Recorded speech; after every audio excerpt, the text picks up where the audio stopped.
El teléfono del banco sonó un martes a las 9:10 de la mañana, y la mujer del otro lado no me habló como se le habla a un cliente. Me habló como se le habla a alguien a quien están a punto de atropellar. ¿Hablo con el señor Genaro Buendía? ¿El que firmó como aval del crédito de Adrián Buendía? Sí, soy yo, dije, con la boca todavía llena del pan que estaba desayunando.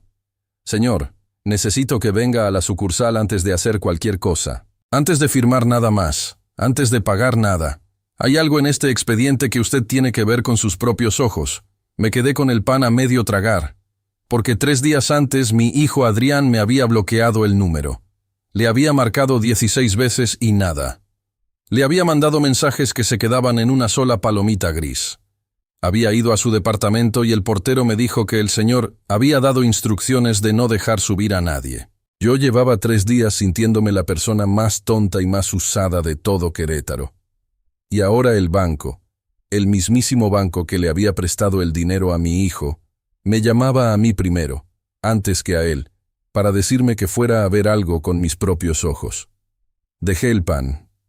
Me lavé las manos, que las traía todavía con aserrín de la mañana, y me quedé mirando por la ventana del taller el mezquite del patio sin verlo de verdad. Tenía 64 años y creía que ya nada podía tomarme por sorpresa a esa edad. Me equivoqué. Déjenme contarles cómo llegué hasta ahí. Cómo un hombre que se dedicó toda su vida a la madera, a hacer muebles que duraran más que él, terminó firmando un papel que casi le cuesta la casa, el taller y la poca paz que le quedaba. Me llamo Genaro Buendía.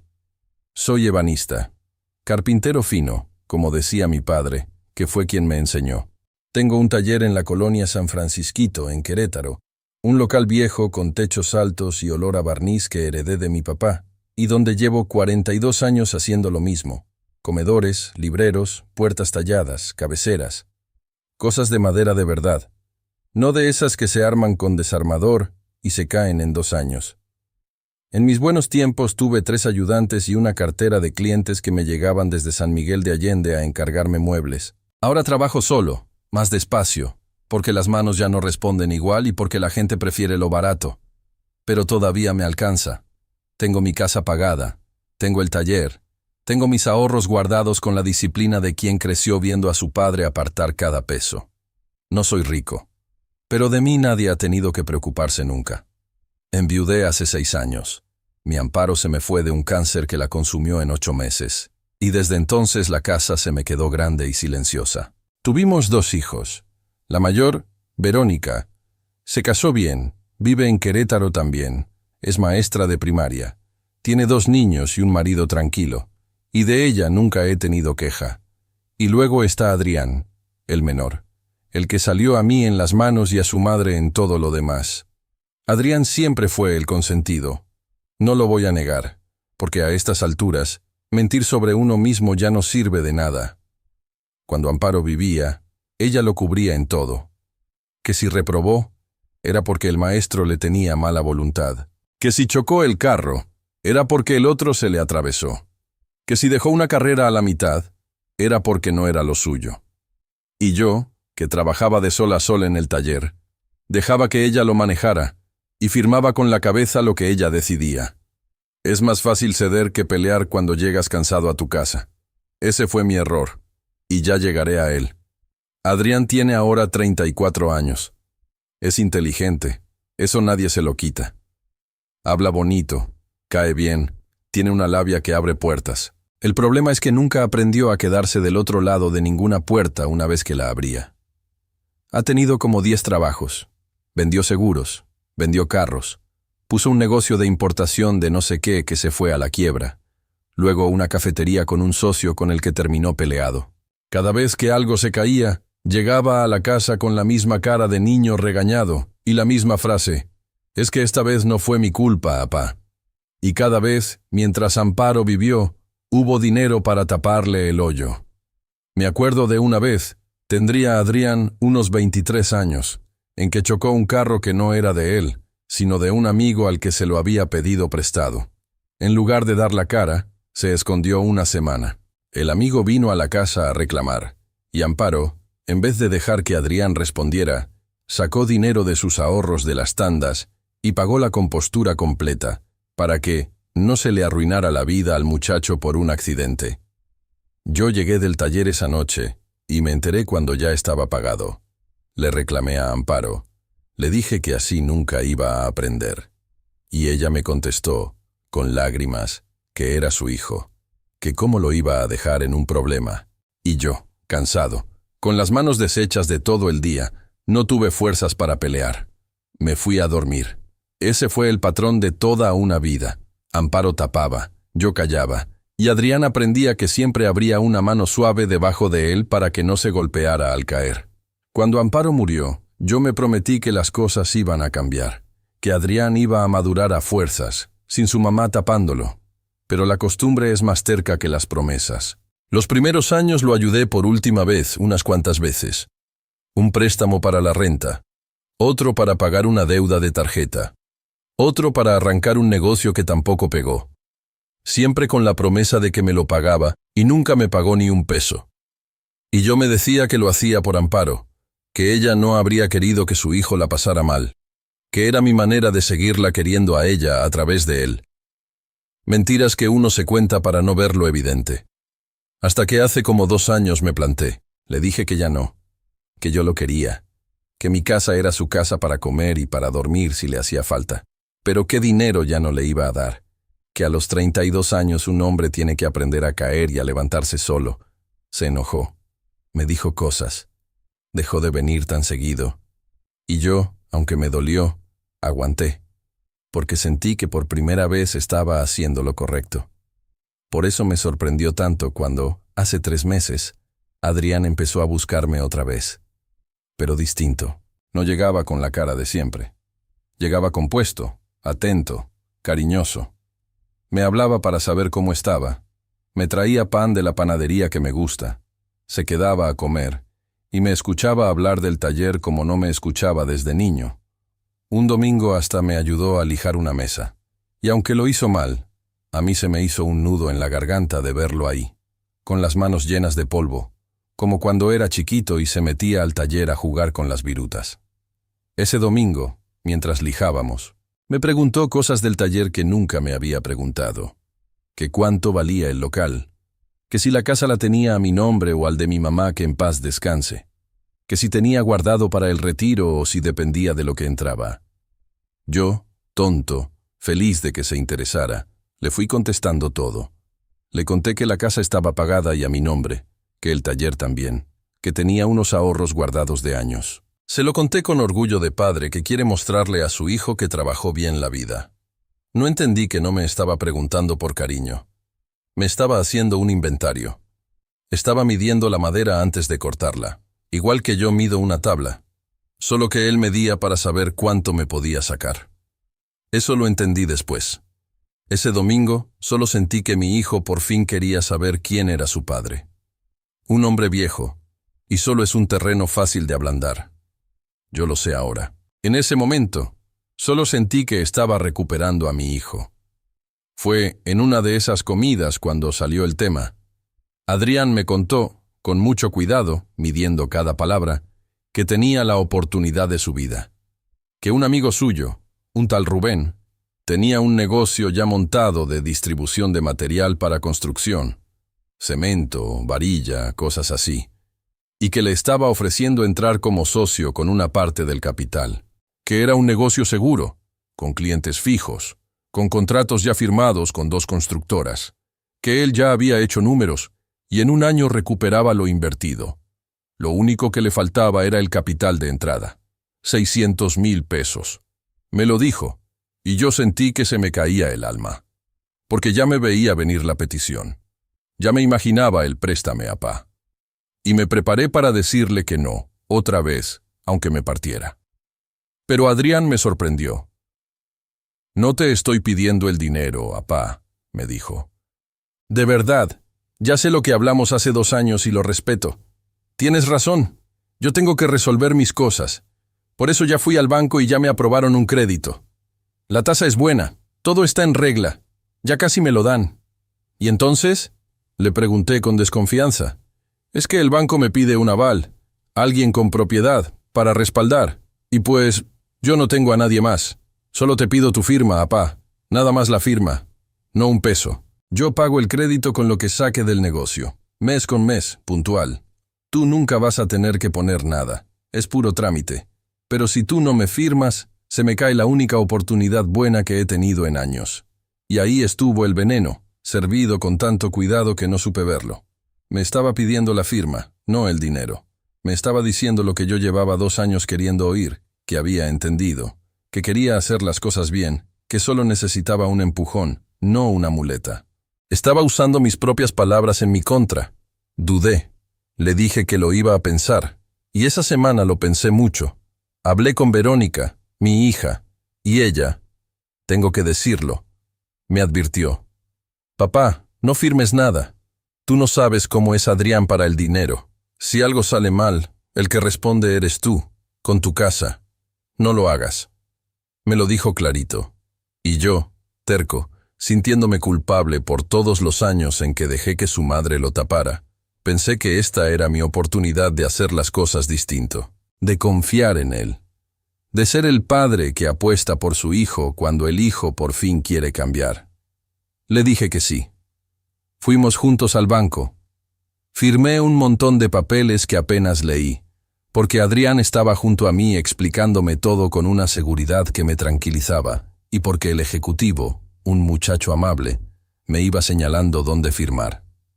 Puse mi casa como garantía, 600,000 pesos de crédito, con mi propiedad respaldando. Y cuando salimos del banco, Adrián me abrazó en la banqueta, ahí frente a todos, y me dijo al oído, «Gracias, apá, no te voy a fallar, esta vez no». Y yo le creí. Le creí con todo el corazón de un padre que quiere creer. Los primeros días fueron un sueño. Adrián me hablaba a diario, que ya había metido el dinero al negocio, que Rubén y él ya estaban operando, que le estaba yendo bien. Me mandó hasta una foto de una bodega llena de sacos de cemento. Nuestra bodega, apá. Yo la enseñé en el taller, orgulloso. Miren, mi hijo ya sentó cabeza, ya tiene su negocio. Y luego de un día para otro, el silencio. Empezó despacio. Un día no me contestó. Al otro me dijo que andaba ocupado. Al tercero le marqué y me mandó a buzón. A la semana ya no me contestaba nada. Y yo primero pensé que era el trabajo, que andaba metido en su negocio nuevo y no tenía tiempo. Me daba hasta gusto pensar eso. Ha de estar trabajando duro. Pero pasaron 2 semanas. Y algo dentro de mí, ese instinto que uno desarrolla con los años, empezó a hacer ruido. Como cuando estás lijando una tabla y de repente sientes bajo la mano una grieta que no se ve, pero que está ahí, escondida en la veta. Algo no cuadraba. Le marqué desde el teléfono del taller, un número que él no tenía guardado. Contestó al segundo timbre. «Bueno, Adrián, soy tu papá». Silencio. Un silencio de esos que dicen más que 1000 palabras. Y luego colgó. Volví a marcar. Directo a buzón. Me había bloqueado. En ese momento, ahí, con el teléfono del taller en la mano y el aserrín cayéndome de las mangas, entendí que algo estaba muy mal. Mi hijo me había bloqueado. El mismo que hacía 3 semanas me abrazaba en la banqueta del banco, jurándome que no me iba a fallar. Manejé hasta su departamento. Vive en un edificio nuevo por la avenida Constituyentes, un lugar mucho más caro de lo que yo pensaba que él podía pagar. El portero me conocía de otras veces, pero esta vez me paró en la entrada. «Don Genaro, discúlpeme, pero el señor Adrián dio instrucciones de no dejar subir a nadie. A nadie», me dijo. «Pero soy su papá, hombre». «Lo sé, don Genaro. Discúlpeme. Son instrucciones». Me quedé parado en esa banqueta sintiéndome ridículo. Un viejo con las manos manchadas de barniz, rogándole a un portero que lo dejara ver a su propio hijo. Me di la vuelta y me fui, y en el camino de regreso las manos me temblaban tanto en el volante que tuve que orillarme. Los días que siguieron fueron los peores. No entendía nada. Repasaba una y otra vez cada comida, cada abrazo, cada gracias, apá, buscando la mentira, y no la encontraba. Y eso me volvía loco. ¿Le habría pasado algo? ¿Estaría en un problema? ¿Se habría peleado conmigo por algo que yo dije sin darme cuenta? La cabeza me daba 1000 vueltas. Una noche, sin poder dormir, me levanté y fui al cuarto que había sido de Adrián cuando era niño, que Amparo nunca dejó que desmantelara y que yo, después de que ella murió, tampoco toqué. Ahí seguían sus cosas de la infancia, unos trofeos de fútbol de la primaria, una repisa que yo mismo le hice y le tallé con su nombre, una foto de los 4 en Tequisquiapan cuando los niños estaban chiquitos. Me senté en la orilla de esa cama y me quedé viendo la repisa con su nombre grabado en la madera. Adrián. Lo tallé con tanto cuidado, letra por letra, cuando él tenía 6 años. Y me pregunté cómo era posible que ese niño de la foto, el de la sonrisa con los dientes chuecos, fuera el mismo que ahora daba instrucciones de que no me dejaran subir a verlo. ¿En qué momento se me perdió? ¿Y si acaso alguna vez fue de verdad el niño que yo creía? ¿O si desde entonces yo ya estaba viendo lo que quería ver? Verónica, cuando le conté, apretó los labios y me dijo lo que yo no quería oír. Te lo advertí, papá. Te usó por la firma. Y yo me negaba a creerlo, porque creerlo significaba aceptar que el hijo que creí recuperar nunca había vuelto, que todo había sido una obra de teatro para conseguir mi firma. Dormía mal, comía peor. En el taller dejé una cabecera a medio tallar porque no me podía concentrar. Y por las noches, en esa casa grande y sola, me sentaba en la oscuridad y me preguntaba en qué momento me había convertido en un viejo tan fácil de engañar. Y entonces, ese martes, sonó el teléfono del banco. Fui a la sucursal ese mismo día. No comí. Agarré la carpeta donde guardo mis papeles importantes y me formé en la fila de ejecutivos con el corazón golpeándome las costillas. Me atendió una mujer, la licenciada Fabiola Requena, la misma que me había hablado. Una señora de unos 50 años, de lentes, con cara de haber visto muchas cosas en ese banco. Me hizo pasar a su cubículo, cerró la puertita de vidrio y me miró con una seriedad que me heló. Señor, buen día. Le voy a hablar claro, porque usted merece que le hablen claro. Yo no debería estar haciendo esto. Lo normal sería que el banco simplemente le cobrara a usted como aval y ya. Pero hay algo en este expediente que me tiene inquieta desde que lo revisé. Y cuando vi que el crédito ya entró en incumplimiento y que la instrucción es empezar el proceso contra el aval, no me pareció justo dejarlo pasar sin que usted lo supiera. Sacó una carpeta y la puso sobre el escritorio. Dígame una cosa. El día que usted firmó, ¿usted vio los comprobantes de ingresos que se presentaron a nombre de su hijo? ¿Los estados de cuenta? ¿La constancia de trabajo? No, dije. Yo nomás firmé donde me dijeron. Mi hijo llevó todo eso. La licenciada Requena asintió despacio, como quien confirma algo que ya sospechaba. Eso me temía. Señor Buendía, los documentos que se presentaron para aprobar este crédito son falsos. La constancia de trabajo es de una empresa que, cuando la buscamos para una verificación de rutina, resulta que no tiene registrado a su hijo como empleado. Los estados de cuenta que muestran los ingresos están alterados, y la dirección del negocio que supuestamente iban a montar, la bodega, no existe. Fuimos a verificarla porque el monto era alto. Es un terreno baldío. El piso se me movió. Me agarré del borde del escritorio. ¿Cómo que no existe? No existe, señor. No hay bodega, no hay negocio, no hay socio registrado. El crédito se aprobó porque los papeles estaban bien armados, demasiado bien armados. ¿Y el dinero? Los 600,000 pesos. Se depositaron en la cuenta de su hijo y de ahí se dispersaron en cuestión de días. Retiros, transferencias. No a proveedores de material de construcción, a otras cuentas, a casas de cambio, a cosas que no tienen nada que ver con lo que declaró. Abrió la carpeta y me fue mostrando, hoja por hoja, la constancia de trabajo, con un logotipo de una empresa y un sello que se veían perfectos. Esta empresa existe, señor, pero cuando llamamos, nos dijeron que jamás han tenido a un Adrián Buendía en la nómina. El documento es una falsificación muy buena. Luego los estados de cuenta, con movimientos de dinero, depósitos regulares, un saldo saludable. Estos están alterados digitalmente. Los números no coinciden con los registros reales del banco donde supuestamente están esas cuentas. Y al final, una hoja con un mapa impreso y una fotografía. Esta es la dirección de la bodega que declaró como domicilio del negocio. Mandamos a alguien a verificar, como hacemos con montos altos. Esto es lo que encontró. La foto mostraba un terreno baldío, con hierba crecida y una barda a medio caer. Ni bodega, ni sacos, ni nada. Cada hoja era una puñalada, pero también, sin que ella lo supiera, era una prueba. Yo, que me he pasado la vida distinguiendo la madera buena de la que solo está pintada para parecer buena, entendí que mi hijo había hecho un trabajo de falsificación cuidadoso, paciente, deliberado. Esto no fue un impulso. Esto lo planeó durante semanas. Durante las mismas semanas en que me llevaba pan y me ayudaba a lijar la mesa. Me quedé mudo. La foto de la bodega, los sacos de cemento. Nuestra bodega, apá. Todo mentira. Una foto sacada de quién sabe dónde. Entonces mi hijo. Empecé. Y no pude terminar.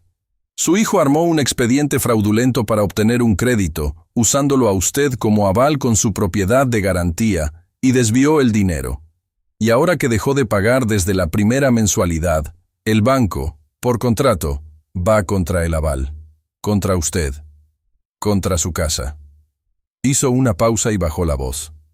Por eso le hablé primero. Porque usted no tiene idea de en qué lo metieron, y porque el proceso para ejecutar la garantía ya está por arrancar. Si usted no se mueve, en unos meses le pueden empezar el juicio para rematar su casa. Sentí que me faltaba el aire. 42 años de trabajo. La casa que Amparo y yo compramos cuando los niños estaban chiquitos, donde ella se murió, donde están las marcas de la estatura de mis hijos en el marco de una puerta que yo mismo tallé. Todo eso colgando de un papel que firmé por confiar en mi hijo. Pero en medio del miedo, algo más se me empezó a acomodar en la cabeza. Un carpintero, cuando se le rompe una pieza, no se queda llorando sobre los pedazos. Mira dónde falló la unión, entiende por qué, y decide si se puede rescatar. Y la licenciada Requena, sin quererlo, me acababa de dar la primera pieza de algo. Licenciada, dije despacio, sintiendo cómo la voz me volvía al cuerpo. Déjeme ver si entendí. Los papeles que presentó mi hijo son falsos. Falsificó una constancia de trabajo, alteró estados de cuenta, inventó un negocio. Eso es un delito, ¿verdad? Ella me miró por encima de los lentes. Es un delito, señor. Falsificación de documentos y fraude. Al banco, en principio. Pero también a usted. Porque a usted lo hizo firmar como aval basándose en información falsa. Usted firmó engañado. Firmé engañado, repetí. Y ahí, en ese cubículo de vidrio, con el ruido del banco de fondo, empecé a ver la salida. No una salida fácil. No una salida sin dolor. Pero una salida. Le pregunté a la licenciada qué necesitaba yo para defenderme. Me explicó, con una paciencia que le voy a agradecer toda la vida, que el banco tenía que hacer su propia denuncia por el fraude documental, porque a ellos también los habían estafado. Pero que yo, como aval, tenía derecho a impugnar mi obligación argumentando que había firmado por dolo, por engaño, con documentación falsa de por medio, que necesitaba un abogado, copias de todo el expediente, y que ella, dentro de lo que le permitía su trabajo, me iba a facilitar la documentación que como aval yo tenía derecho a solicitar. Salí de ahí con una carpeta gruesa de copias y con algo que no tenía al entrar, un camino. Esa noche llamé a Verónica y le conté todo. Se quedó callada un largo rato del otro lado del teléfono, y luego dijo, con la voz apretada, Ese desgraciado. Perdón, papá, es mi hermano, pero es que te iba a dejar sin casa. Te iba a dejar en la calle con tal de agarrar el dinero. Lloró. Yo también, pero por dentro, como lloran los hombres de mi generación, sin que se note. Al día siguiente busqué un abogado. No fui con un despacho caro y elegante. Fui con el licenciado Melquíades Fonseca, un abogado de los de antes que tiene su oficina arriba de una papelería en el centro, y que le había hecho unos trámites a mi compadre. Un hombre de 70 años, de traje gastado pero limpio, con unos ojos que no se le escapa nada. Le puse toda la carpeta enfrente y le conté la historia completa, sin quitar nada, sin adornar nada, empezando por mi culpa. Por los años en que dejé que su madre lo tapara. El licenciado Fonseca escuchó todo sin interrumpir. Al final se quitó los lentes, los limpió con un pañuelo y me dijo algo que me marcó. Don Genaro, le voy a decir dos cosas. La primera, como abogado. Usted tiene con qué defenderse, y de aquí no va a perder su casa, se lo aseguro, porque hay dolo comprobable y documentación falsa, y eso cambia todo. La segunda, como padre que también soy. Prepárese, porque defenderse a usted significa denunciar a su hijo. No hay otra manera.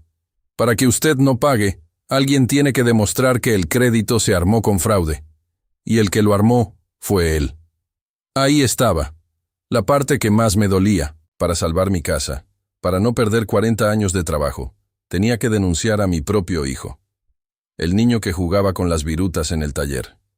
El que me abrazó en la banqueta del banco. Le pedí al licenciado 3 días para pensarlo. Y esos 3 días fueron un infierno.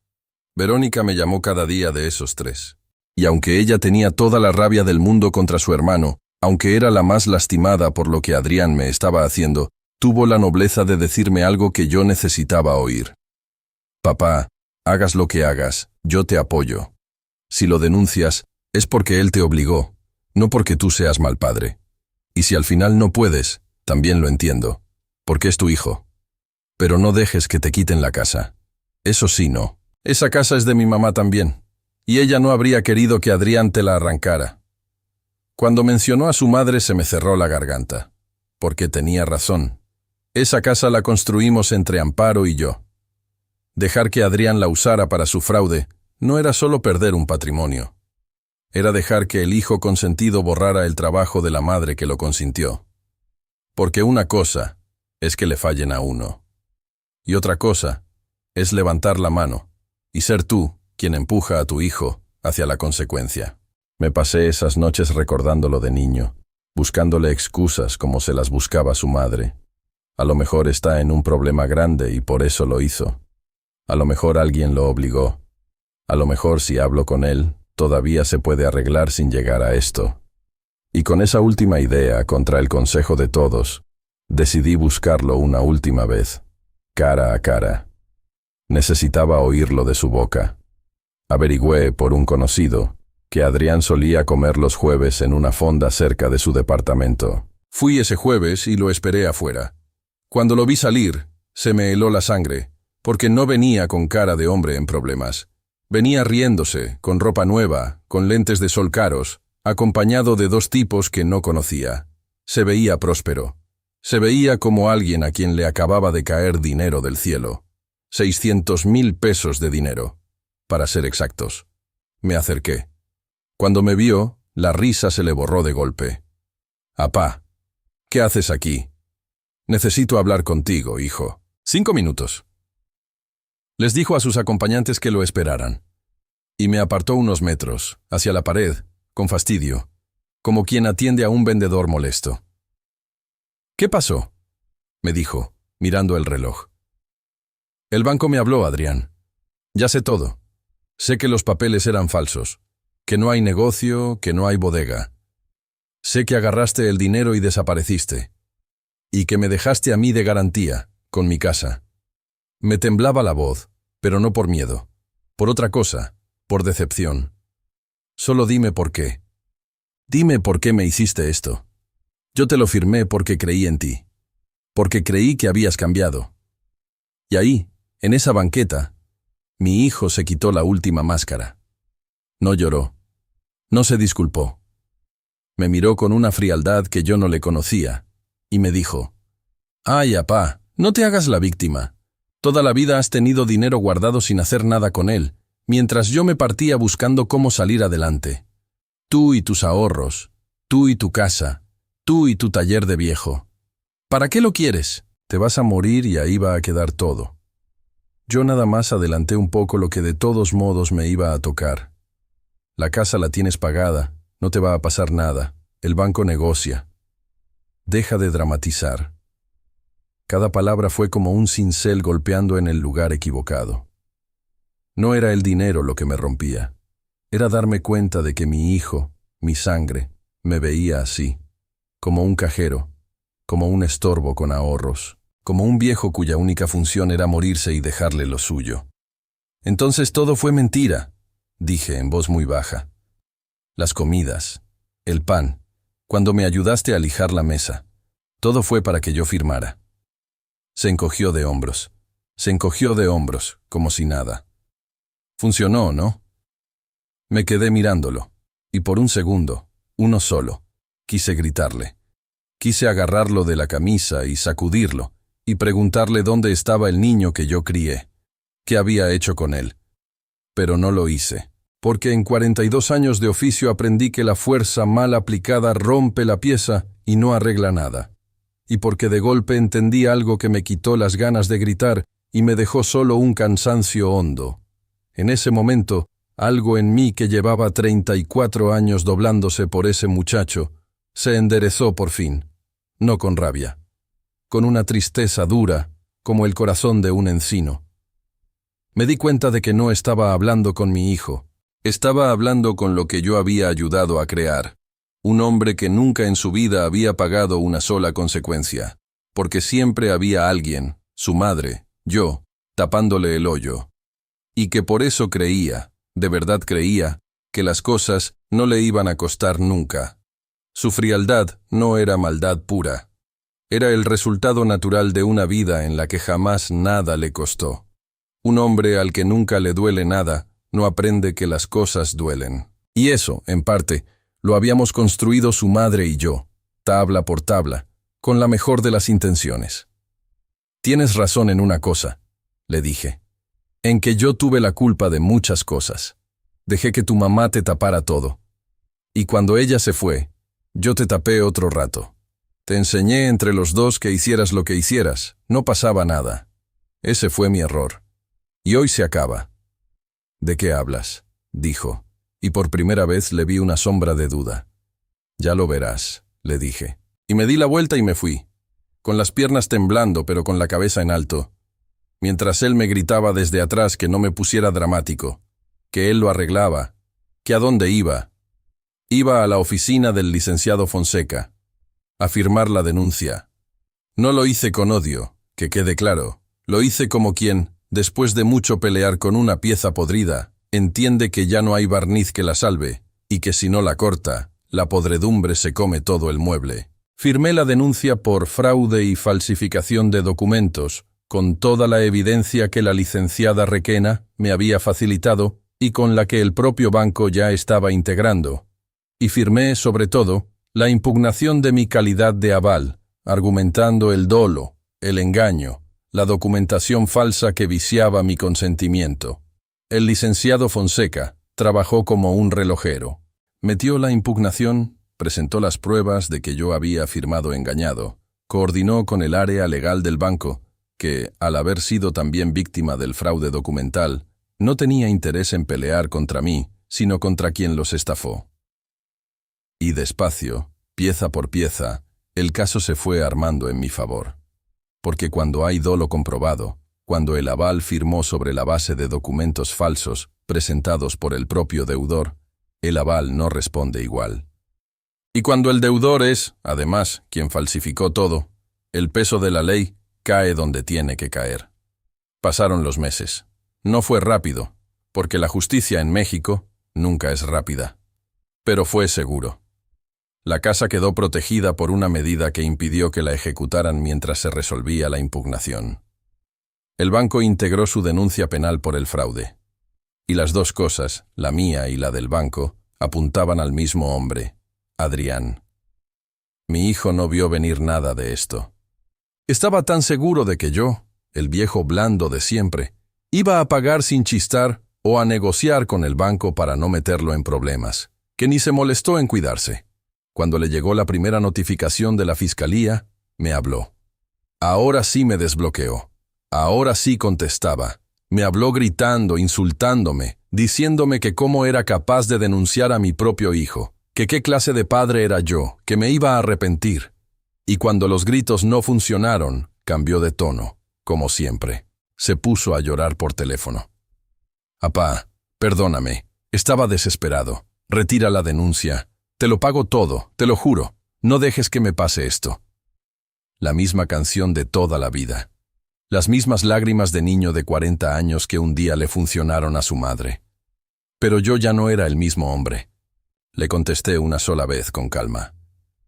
Adrián, si me hubieras pedido ayuda de verdad, si hubieras venido a decirme que estabas en un problema, yo te habría ayudado como padre, aunque me hubiera dolido. Pero tú no me pediste ayuda. Tú me tendiste una trampa. Ibas a dejar que me quitaran la casa donde murió tu madre. Y me lo dijiste en la cara, sin una gota de vergüenza. Esto no lo hice yo. Esto lo hiciste tú, hace mucho, cuando aprendiste que podías hacer lo que fuera sin pagar nunca. Hoy nada más te está llegando la cuenta. Y colgué, y no volví a contestarle. El caso siguió su curso. La impugnación se resolvió a mi favor. Quedó acreditado que yo había firmado como aval sobre la base de documentación falsa presentada por el propio acreditado, lo que vició mi consentimiento, y mi obligación como aval quedó sin efecto respecto de la responsabilidad principal. Mi casa se salvó. No perdí ni un metro de ella, ni una de las marcas de estatura en el marco de la puerta. Adrián no corrió con la misma suerte. Con la denuncia del banco por fraude y falsificación, más la evidencia del desvío del dinero, se le fincó proceso. No les voy a mentir diciendo que fue a dar a la cárcel de por vida. Porque no fue así. Y porque yo tampoco lo habría querido así. Estos casos, con abogados y con dinero de por medio, se acomodan. Adrián terminó teniendo que devolver lo que pudo del dinero desviado, que no era mucho, porque ya se lo había gastado o repartido con sus amigos, y quedó con un proceso penal encima, con antecedentes, con una deuda que ahora sí era suya y de nadie más, y sin la posibilidad de volver a pedir un crédito en ningún banco en mucho tiempo. El castigo más grande no fue legal.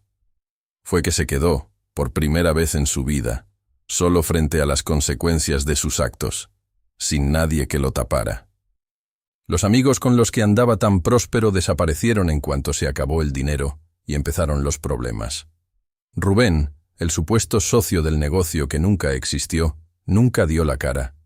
El karma, si es que así se llama, no le llegó como un rayo del cielo. Le llegó como le llega a todos, por sus propias manos. Él armó la trampa, él falsificó los papeles, él eligió a quién engañar, y al final, esa misma trampa, esos mismos papeles falsos, fueron la prueba que lo hundió. Si me hubiera pedido el dinero de frente, yo se lo habría negado, y ahí habría terminado todo. Pero eligió el engaño, y el engaño deja huellas, deja documentos, deja pruebas. Un hombre honrado no tiene de qué preocuparse cuando alguien revisa sus papeles. Un tramposo, sí. Han pasado 8 meses desde aquella llamada del banco. Les cuento cómo quedaron las cosas. Yo estoy bien. Mejor de lo que estaba, aunque suene raro. Recuperé la paz, que es lo único que de verdad importa a mi edad. El taller sigue abierto. Terminé la cabecera que había dejado a medias y me salió, si me permiten decirlo, de las mejores que he hecho, porque la tallé despacio, sin la angustia encima. La vendió una pareja joven de San Miguel que va a estrenar casa, y cuando vinieron por ella y la vieron, la muchacha se quedó pasando la mano por la talla sin decir nada, con los ojos brillosos, y me dijo que iba a durar más que ellos. Ojalá, le contesté. Para eso las hago. Y me fui a la trastienda para que no me vieran la cara, porque a veces uno se conmueve con cosas que a los demás les parecen tonterías. Verónica y yo estamos más unidos que nunca. Sus hijos vienen al taller los sábados y les estoy enseñando a lijar, a barnizar, a respetar la madera. El más chico, el de 8 años, tiene manos buenas. A lo mejor de ahí sale el que herede el oficio.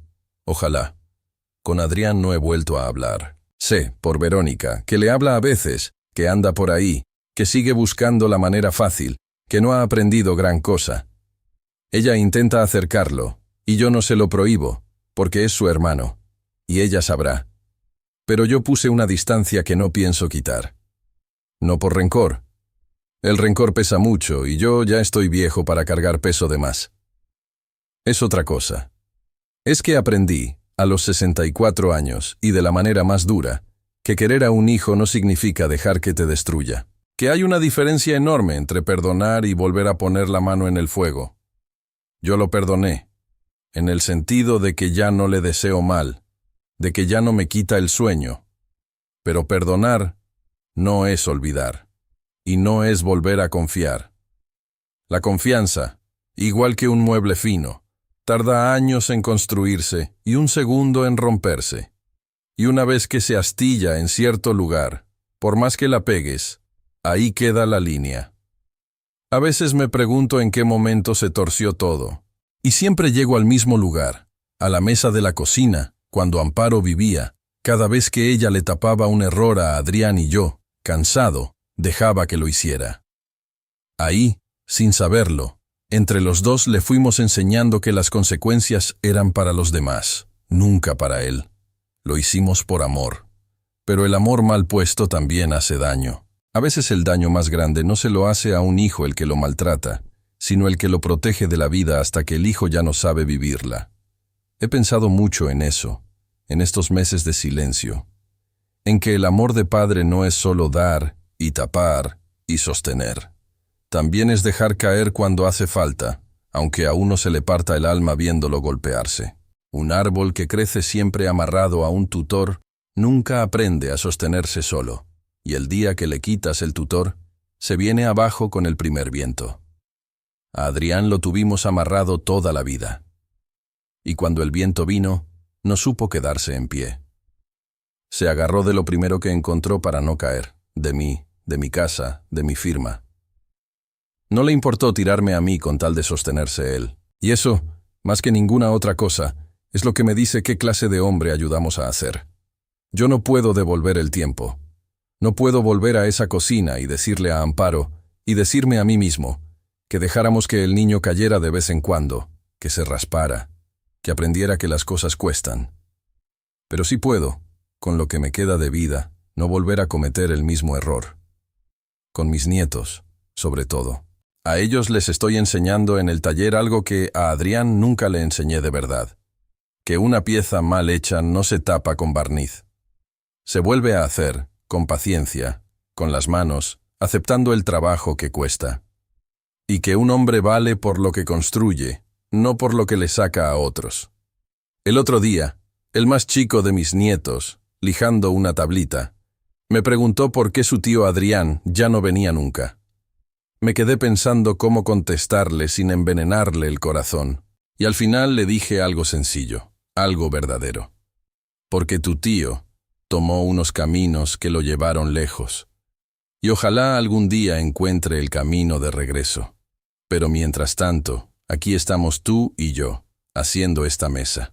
Y esta mesa sí va a durar. El niño se quedó satisfecho con eso, y siguió lijando. Yo miré sus manitas trabajando la madera, con esa concentración que solo tienen los niños, y sentí, por primera vez en mucho tiempo, que había algo bien puesto en el mundo, que no todo lo que uno construye se astilla. Esa tarde, cuando el niño se fue con su mamá, me quedé solo en el taller, como casi siempre. Pasé la mano por la cabecera terminada, sintiendo la madera lisa, la veta corriendo pareja bajo los dedos. 42 años haciendo esto. 42 años entendiendo que la madera no miente. Si la tratas bien, te dura. Si la fuerzas, se rompe. Y si tiene una grieta escondida, tarde o temprano sale, no importa cuánto barniz le pongas encima. Con las personas es igual, solo que con las personas uno tarda más en aprenderlo.